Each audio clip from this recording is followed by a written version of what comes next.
Karthigai Deepam black பார்க்கலாம் வாங்க. Evening குளிச்சுட்டு அம்மா வீட்டுக்கு போனேன். கரெக்டாக விளக்கெல்லாம் எடுத்து வச்சுட்டு இருந்தாங்க. எடுத்து வச்சுட்டு வெயிட் பண்ணிட்டு இருந்தாங்க. அண்ணாமலையாருக்கு கரெக்டாக அங்கே தீபம் ஏற்றின உடனே இங்கே ஏற்றணும் இல்லையா, அதனால எல்லாம் ரெடி பண்ணி வச்சுட்டாங்க. அப்புறம் நியூஸில் அப்பா பார்த்துட்டு ஏற்றிட்டாங்க அப்படின்னு சொன்னதுக்கப்புறம் தான் விளக்குல திரியெல்லாம் போட்டு எண்ணெய் ஊற்றி ரெடி பண்ணிட்டு இருந்தோம். ஒரு ஆளுக்கு முன்னாடி வந்து உட்காந்துக்கிச்சு. நான் தான் எல்லாத்தையும் எடுத்து வைப்பேன்னு சொல்லிட்டு சுற்றும் சொன்னா கேளுன்னு சொன்னா கேட்கவே மாட்டேன்னுச்சு. நான் எண்ணெயாவது நான் ஊத்துறேன், என்ன விடுங்க அப்படின்னு சொல்லிட்டு உட்காந்துருச்சு. இதுல அவங்க அண்ணாவும் போட்டிக்கு வந்துட்டான். இது கோலமெல்லாம் போட்டு ரெடியா இருந்துச்சு. அம்மா வந்து ஃபர்ஸ்ட் நீ சாமிக்கு வச்சிருமா, மீதி இருக்கிற விளக்கு வேணா நான் போட்டு தரேன்னு சொல்லிட்டு சாமிக்கு மட்டும் ஒன்று கொண்டு போய் அம்மாவை வைக்க சொல்லிட்டேன். அதுக்கப்புறம் மீதி இருக்கிறதெல்லாம் நான் விளக்கு வச்சு கொடுக்க அம்மா எங்கெங்க வைக்கணுமோ எடுத்து வச்சுட்டு இருந்தாங்க.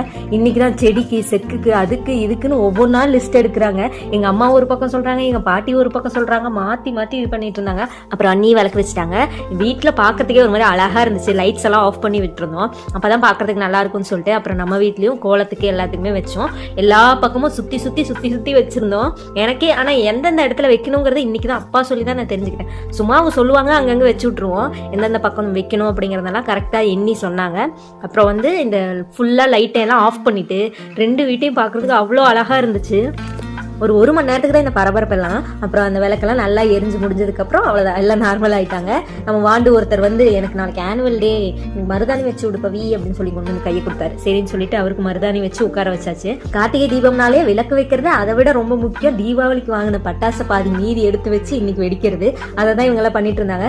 எனக்கு தெரிஞ்சு அன்னைக்கு எல்லாம் வெடிச்சு முடிச்சிட்டாங்கன்னு நினைச்சேன். இன்னைக்கு நிறைய எடுத்து வச்சிருந்துருப்பாங்க போல, அதெல்லாம் வெடிச்சிட்டு இருந்தாங்க. இந்த போட்டோ பிளாஷ்னு ஒன்று வச்சாங்க. அப்பா கண்ணே ஒரு வழியாயிரும் போல. அது ஆனா நல்லா இருந்துச்சு, பார்க்க முடியல, அந்த வெளிச்சம் நல்லா இருந்துச்சு. மறுபடியும் கொஞ்ச நேரத்துல எங்க அண்ணனோட வாரிசு நம்பர் 1 வந்து எனக்கும் நாளைக்கு ஆனுவல் டே, நான் டான்ஸ் ஆடுறேன், எனக்கு மருதாணி வச்சு விடு அப்படின்னு சொல்லி கேட்டுச்சு. சரின்னு சொல்லிட்டு வச்சு விட்டேன்.